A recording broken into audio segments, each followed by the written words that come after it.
श्री संजय राउत।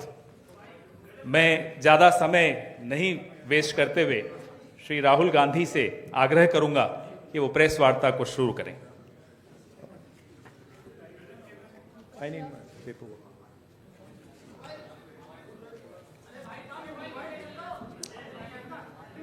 आप सेटल हो जाइए, बस 2 मिनट में शुरू करें। नमस्कार। राउत जी, सुप्रिया जी, आप सबका यहाँ मैं स्वागत करता हूँ। नमस्कार। We represent on this table the entire opposition that fought the last election in Maharashtra. And we want to bring to the notice of the people of India some information that we have found about the Maharashtra election. We've studied in detail the voter lists, the voting patterns, and we've had a team who is working on this now for some time. And there are many irregularities that we have found. I want to place on the table a few things that I think it is important for the country, especially the young people who defend democracy, believe in democracy, to see and understand. So I'd like to start, well, that's Ambedkar ji, who helped build the constitution of our country, and he says the electoral roll is a most fundamental thing in a democracy. It was of the utmost importance that elections should be freed from any kind of interference. The election machinery should be outside the control of the executive government. Now, this is really the question here. I'd like to give a little bit of a background. Election commissioners were chosen by a committee which included the Chief Justice, Leader of Opposition, Prime Minister. That was changed. It was changed by the government, by the Prime Minister. The Chief Justice was removed from that committee, and a BJP person was added to that committee. That's the first step. Second step, immediately before the Lok Sabha elections, Election Commissioner was removed. 2 new election commissioners were put in place. But this press conference is specifically about Maharashtra, and I'd like to give you some details about what we have found about the Maharashtra elections. And these are, of course, some questions to the Election Commission. Question number 1. In 5 years, between Vidhan Sabha 2019 and Lok Sabha 2024, 32 lakh voters were added on the electoral rolls of Maharashtra. However, in a period of 5 months between Lok Sabha 2024, which these parties won, and Vidhan Sabha 2024, 39 lakh new voters were added in Maharashtra. Now the question is, why are more voters being added in 5 months after the Lok Sabha election than are being added in 5 years prior? Who are these 39 lakh people? To give an idea of what happened here, that is the equivalent of an Indian state. The state of Himachal Pradesh has an equivalent number of voters. That the voting population of Himachal Pradesh was added to the voting list of Maharashtra after Lok Sabha elections. Second point, very interesting point.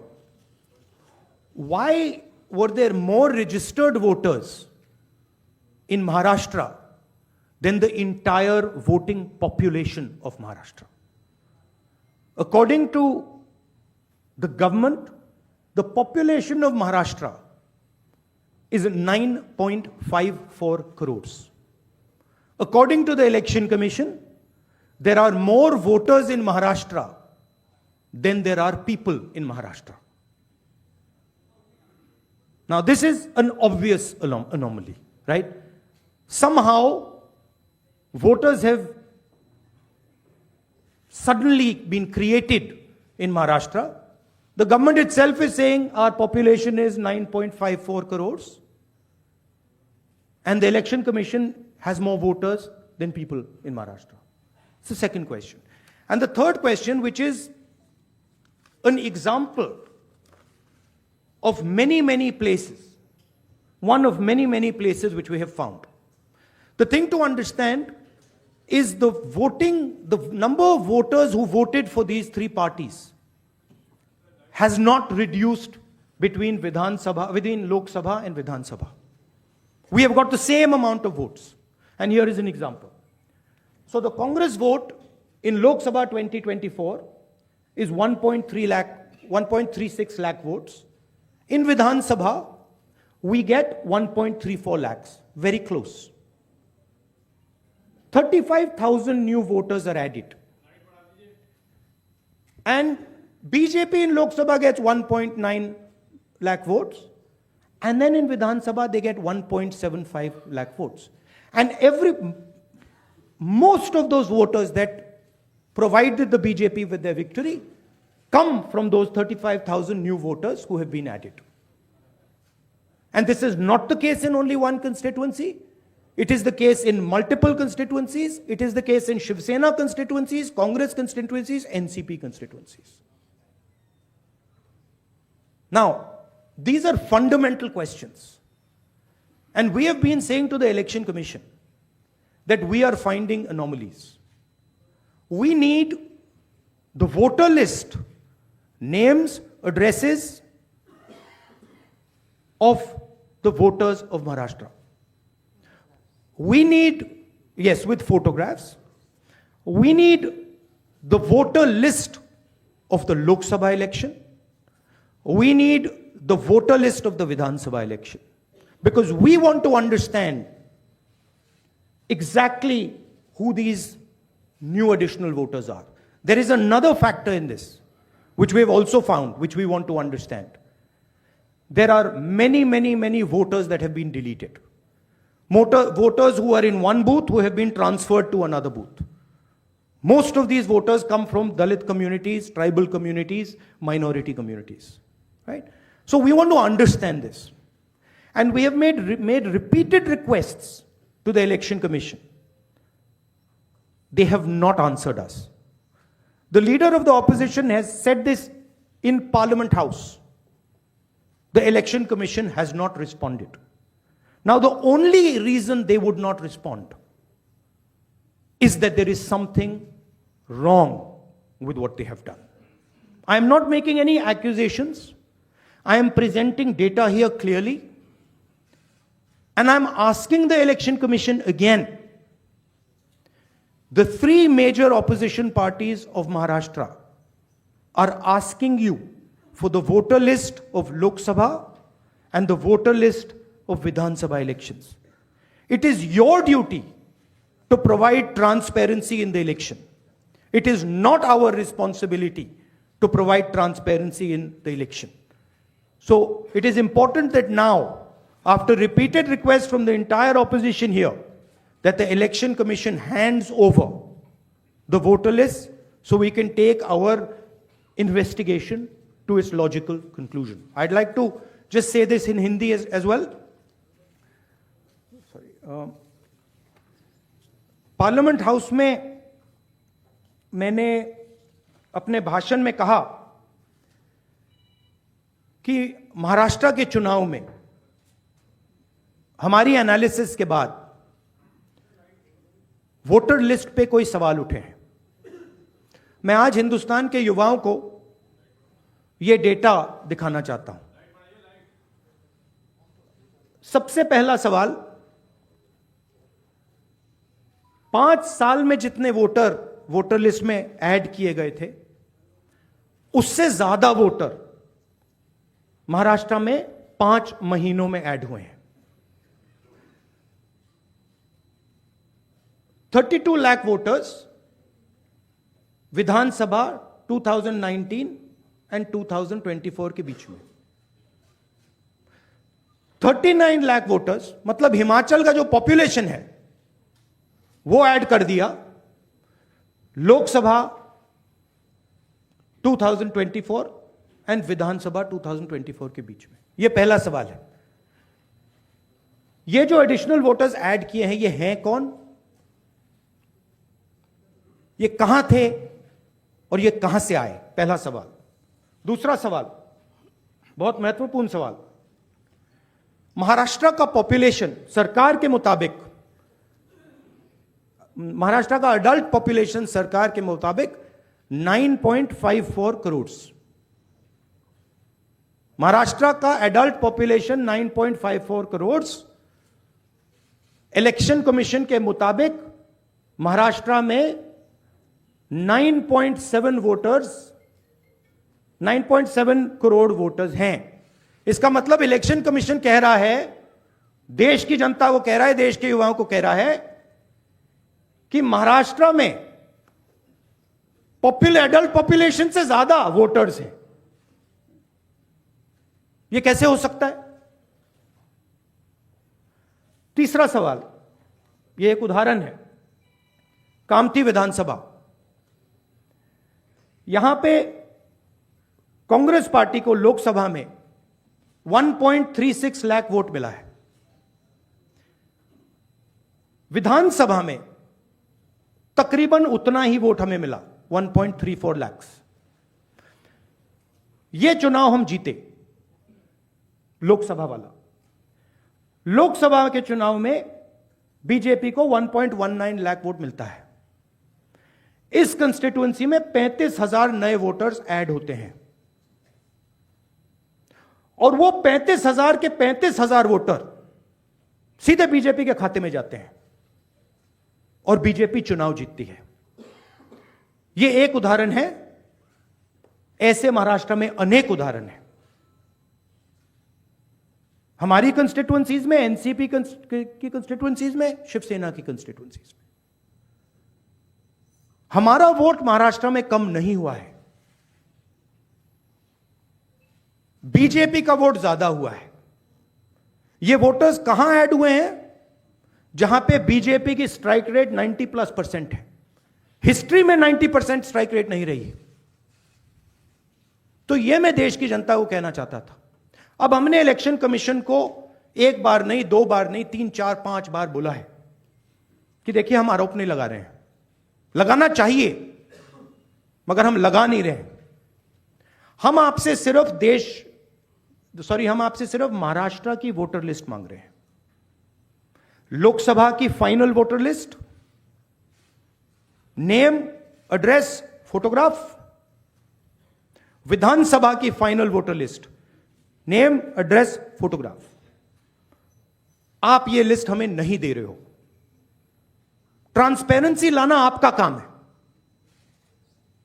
तीनों राजनीतिक पार्टियां, विपक्ष की पार्टियां महाराष्ट्र की publicly आपसे सवाल पूछ रही हैं। मैंने पार्लियामेंट में बोला, हमारे सब नेताओं ने बोला है, इलेक्शन कमीशन हमें लिस्ट नहीं दे रही। उनकी जिम्मेदारी बनती है कि जल्दी से जल्दी लोकसभा, विधानसभा महाराष्ट्र की लिस्ट वो NCP, Shiv Sena and Congress party को पकड़ा दें, क्योंकि हम इस मामले को आगे ले जाना चाहते हैं। हम इस इन्वेस्टिगेशन को एंड तक ले जाना चाहते हैं। धन्यवाद। अब सुप्रिया जी, आप बोलिए, आपको जाना है।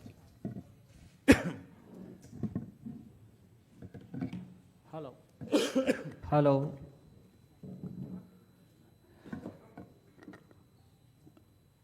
राहुल जी ने देश के सामने बहुत ही महत्वपूर्ण प्रश्न रखे हैं। अगर इस देश का चुनाव आयोग जिंदा है, उनका जमीर मरा नहीं है, तो जो प्रश्न राहुल जी ने चुनाव आयोग को पूछे हैं, उनका जवाब चुनाव आयोग ने देना चाहिए। लेकिन चुनाव आयोग उसके जवाब नहीं देगा। क्योंकि चुनाव आयोग भी जो सरकार बनी है वो सरकार की गुलामी कर रहे हैं। हमने बार बार महाराष्ट्र का चुनाव आयोग हो, दिल्ली का चुनाव आयोग हो, बार बार हमने वहाँ जाकर हमारा सर फोड़ दिया है, लेकिन वो मरा है। दूसरी बात, ये जो 39 लाख वोट कहाँ से आए और कहाँ जाएंगे? अब ये 39 लाख वोट बिहार में जाएंगे। अब वो फ्लोटिंग वोट्स है, वही नाम रहेंगे, वही आधार कार्ड रहेगा, सब कुछ यही है। वो वोटर्स घूमते रहते हैं, थोड़े दिल्ली में आए हैं, महाराष्ट्र पैटर्न वहाँ भी हमने देखा, कल हम दिन भर थे, 2 दिन यहाँ। अब ये 39 लाख वोट जाएंगे बिहार में, फिर बिहार से जाएंगे यूपी में। ये एक नया पैटर्न यहाँ बन गया है और यही पैटर्न से ये लोग चुनाव लड़ते भी हैं और जीतते भी हैं। इसलिए आज जो सवाल हमने राहुल जी के नेतृत्व में खड़े किया है, देश के लिए बहुत गंभीर है। अगर इस देश में डेमोक्रेसी हमको जिंदा रखनी है, पार्लियामेंट, विधानसभाएं हमको सचमुच जिंदा रखनी है, तो ये सवाल का जवाब सिर्फ हम नहीं पूछेंगे, मीडिया ने पूछना चाहिए, लोगों में जागृति आनी चाहिए। हम तो लड़ने वाले लोग हैं, हम लड़ेंगे ही, लेकिन महाराष्ट्र की जो बात है, वो कैसे जीते और हम कैसे हारे, हमको हराया गया किस प्रकार से, ये मुद्दा राहुल जी ने देश के सामने लाया है। मैं बार बार चुनाव आयोग से अपील करूंगा कि आप उठिए, कफन निकालिए, आपके ऊपर जो कफन डाल दिया है सरकार ने, उठाकर आप ये सवालों का जवाब दीजिए। Thank you.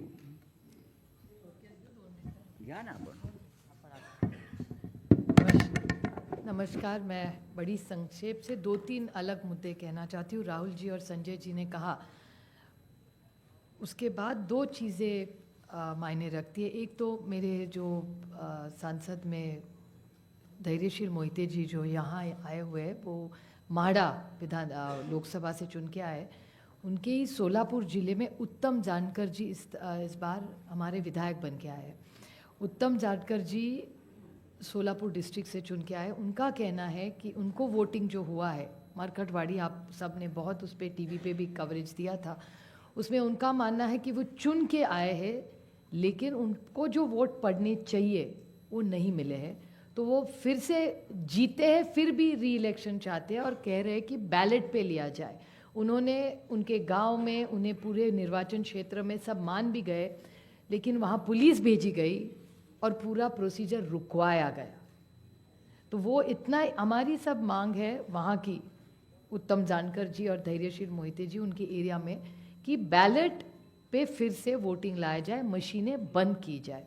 कि बहुत सारी ऐसी चीज़ें हैं, जब राज ठाकरे जी भी बोले हैं कि उनका जो एक कैंडिडेट था उसको खुद का भी वोट नहीं मिला है, ऐसा हो चुका है। ये सब डेटा आपके सबके सामने है। और दूसरी बड़ी बात, मैं इलेक्शन कमीशन वैसे तो बड़ी महत्वपूर्ण जगह है, लेकिन मैं बड़ी विनम्रता से कहना चाहती हूँ, हम और सेना बहुत वहाँ लड़े। जिस तरह से हमारी पार्टी तोड़ी गई, जिस तरह से हमारे विधायक, हमारे एमपी, सांसद तोड़ा गया, पार्टी तोड़ी गई, हमारी लड़ाई आज भी शिवसेना की और एनसीपी की आज भी सुप्रीम कोर्ट में चल रही है। लेकिन और एक छोटी चीज़ उन्होंने की कि हमें जो सिंबल दिया गया और दूसरा सिंबल तुतारी वाजवणारा माणूस और तुतारी मराठी में, वो एक ही शब्द तुतारी तुतारी उन्होंने किया।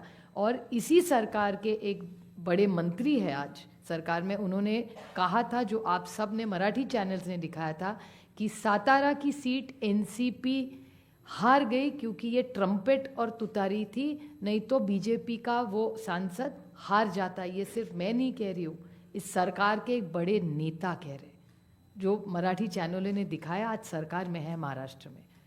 और हम सब ने जब विधानसभा में मांग की कि आप तुतारी हटा दीजिए, बड़ा कन्फ्यूजन हो रहा है, हमारी 11 सीटें ऐसी है, इस कन्फ्यूजन में हम हार गए।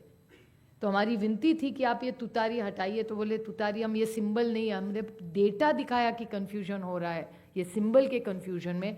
फिर उन्होंने ट्रम्पेट नाम बता दिया, लेकिन तुतारी वो रखी वैसे, क्योंकि जब बाहर वो जाता था वो देख रहा था तुतारी वाजोलाना मारूस तुतारी, हम उस तरह उसी कारण हम सातारा की सीट हारे, और ये भी सत्ता पक्ष मान रहा है, रिकॉर्ड पे उन्होंने कहा है।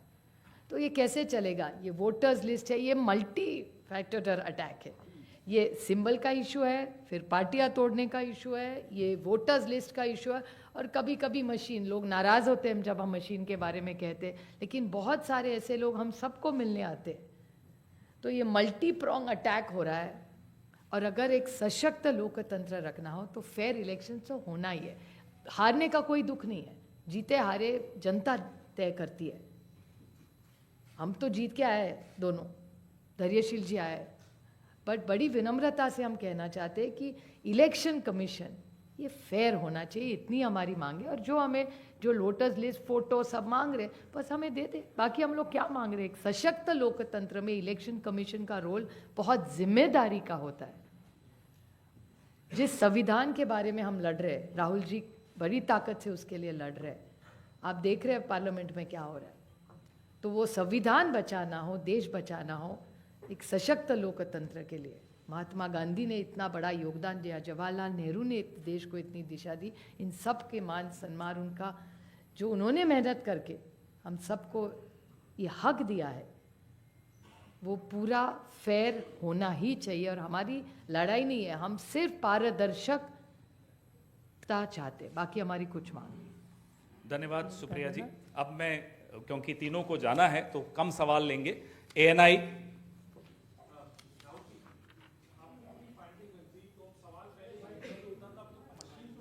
मशीनरी पे हो रहा है, अब तो सवाल पूरी मशीनरी पे हो रहा है। इसको आगे लेके कैसे जाएंगे, क्या रास्ता बचता है आप लोगों के पास?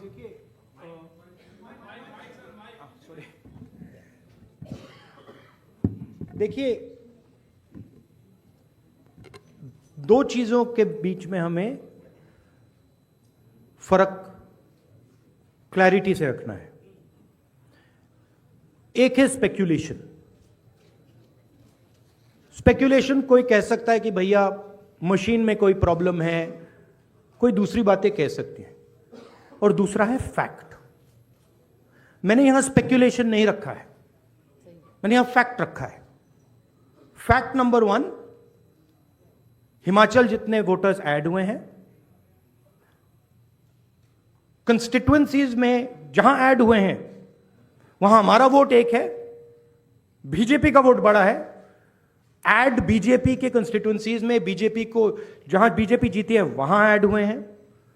और फाइनल फैक्ट, महाराष्ट्र से पॉपुलेशन से ज्यादा इलेक्शन कमीशन कह रहा है कि वोटर्स है। These are not speculations, these are facts, and this is not our data, this is election commission data, these are election commission numbers. अब हम कह रहे हैं कि अनोमली तो फैक्चुअल अनोमली है, और अगर आप चाहेंगे मैं आपको लिस्ट दे दूंगा और कंस्टिट्युएंसीज जहां ये हो रहा है, जहां क्लियरली वोट ऐड हुए, हमारे अलायंस की वही वोट है, एडिशनल वोट से बीजेपी जीत रही है। 90+% strike rate. What is the exact strike rate? 90% strike rate. Okay? These are facts. Now, Election Commission is the final authority. We are asking them. You are not going to be able to explain to us how there are more voters in Maharashtra than the population of Maharashtra. You cannot explain it. So what you need to do is you need to give us now the voter lists so we can explain it.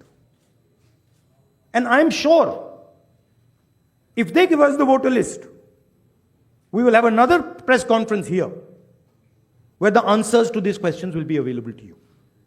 And so that is why we are asking the Election Commission again and again. Our party has asked, their party has asked, multiple people have asked. Informally we have asked, formally we have asked. Every time the Election Commission says to us, nothing happens. And my concern is the strategy is to delay and destroy. Right? So the answer is Election Commission needs to give us this data. We are the opposition. And they need to give us this data as soon as possible. Next step, frankly, what can it be? The next step is we go to the judicial system. Right? Also, we don't actually understand the main issue here. This is actually a small piece of the puzzle. The big piece of the puzzle is voter deletion. We don't know how many voters have been deleted where. We know how many have been added, but we don't know how many have been deleted. We suspect the number of deleted voters is bigger than the number of added voters. We suspect. So, sir PTI, mic दीजिए. अरे give the mic. So you are saying that despite raising this with the EC time and again, they are not responding. So do you think that also another way would be to go to the people and start a people's movement, or also could you approach the president about this? I mean, I just mentioned, I think the next step of this is going to be go to the judiciary. But look, it's surprising to me that the Election Commission is not ready to give us the voter list. It should be surprising to you, right? There should be no reason for them not to give us the voter list. To me, the only reason possible for them not immediately giving us the voter lists of both these elections is that there's something wrong, and they know it, right? Sanjay Mishra ji.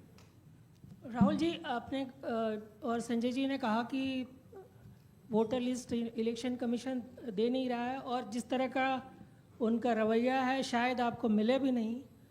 क्या आप लोगों के पास जो लोकसभा चुनाव के दौरान voter list मिली थी पार्टियों को, और विधानसभा चुनाव के दौरान जो पार्टियों को लिस्ट मिली थी, उस लिस्ट के आधार पर कहीं कोई कंक्लूजन पर आप पहुंच सकते हैं? हमें सेंट्रलाइज्ड लिस्ट नहीं मिलती है, हमें बिल्कुल डिसेंट्रलाइज्ड लिस्ट मिलती है. तो हमें सेंट्रलाइज्ड एक लिस्ट चाहिए और हमें फाइनल लिस्ट चाहिए जिस लिस्ट पे वोटिंग हुई है लोकसभा और विधानसभा की. बड़ा सिंपल सा है, 15 सेकंड में भी ये इलेक्शन कमीशन हमें ये दे सकती है, बट नहीं दे रही है. मौसमी.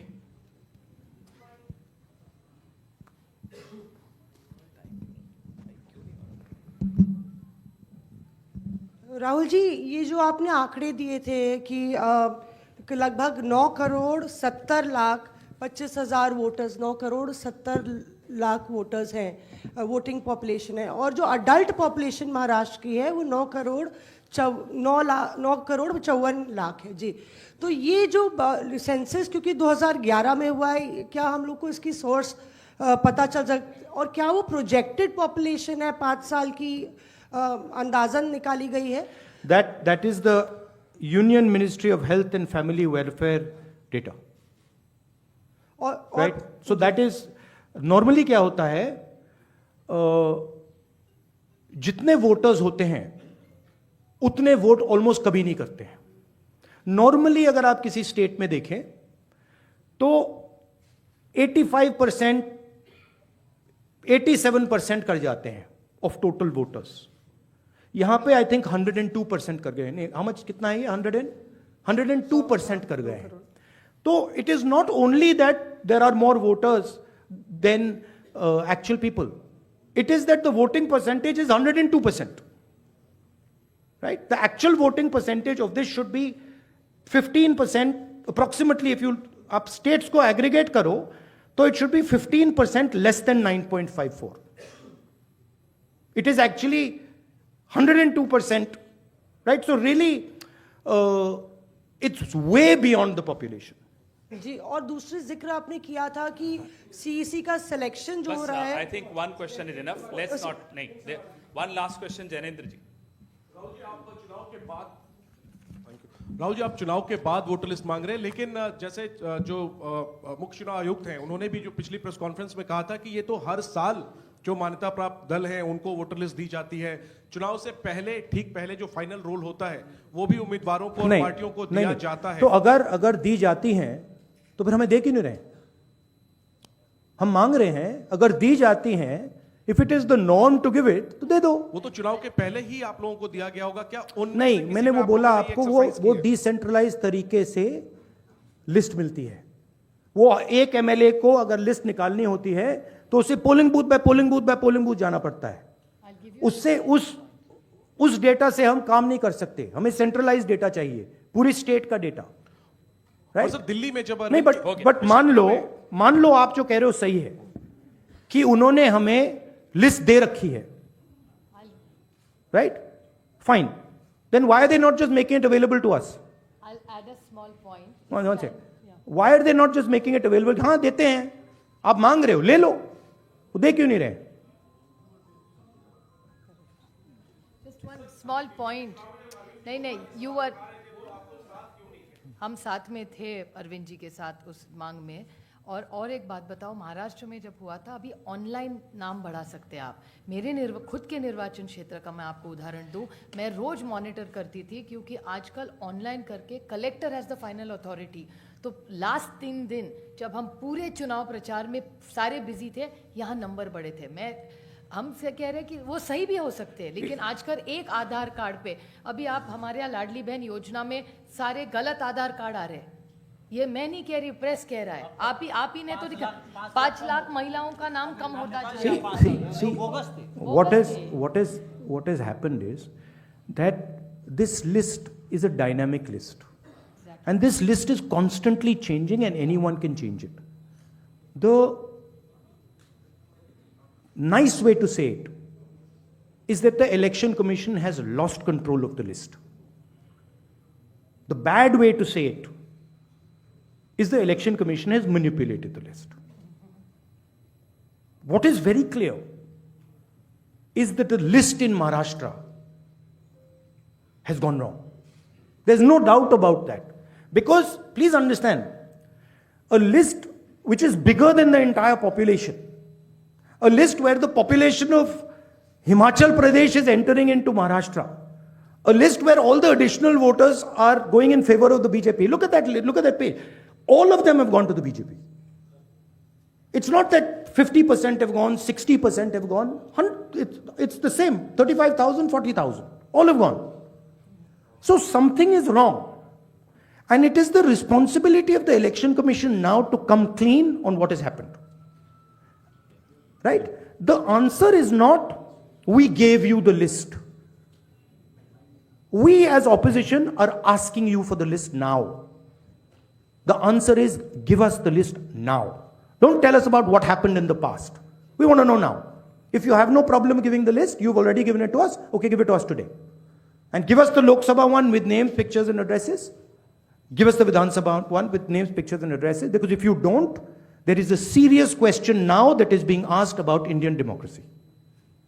Which means we are now heading towards the complete destruction of the Constitution.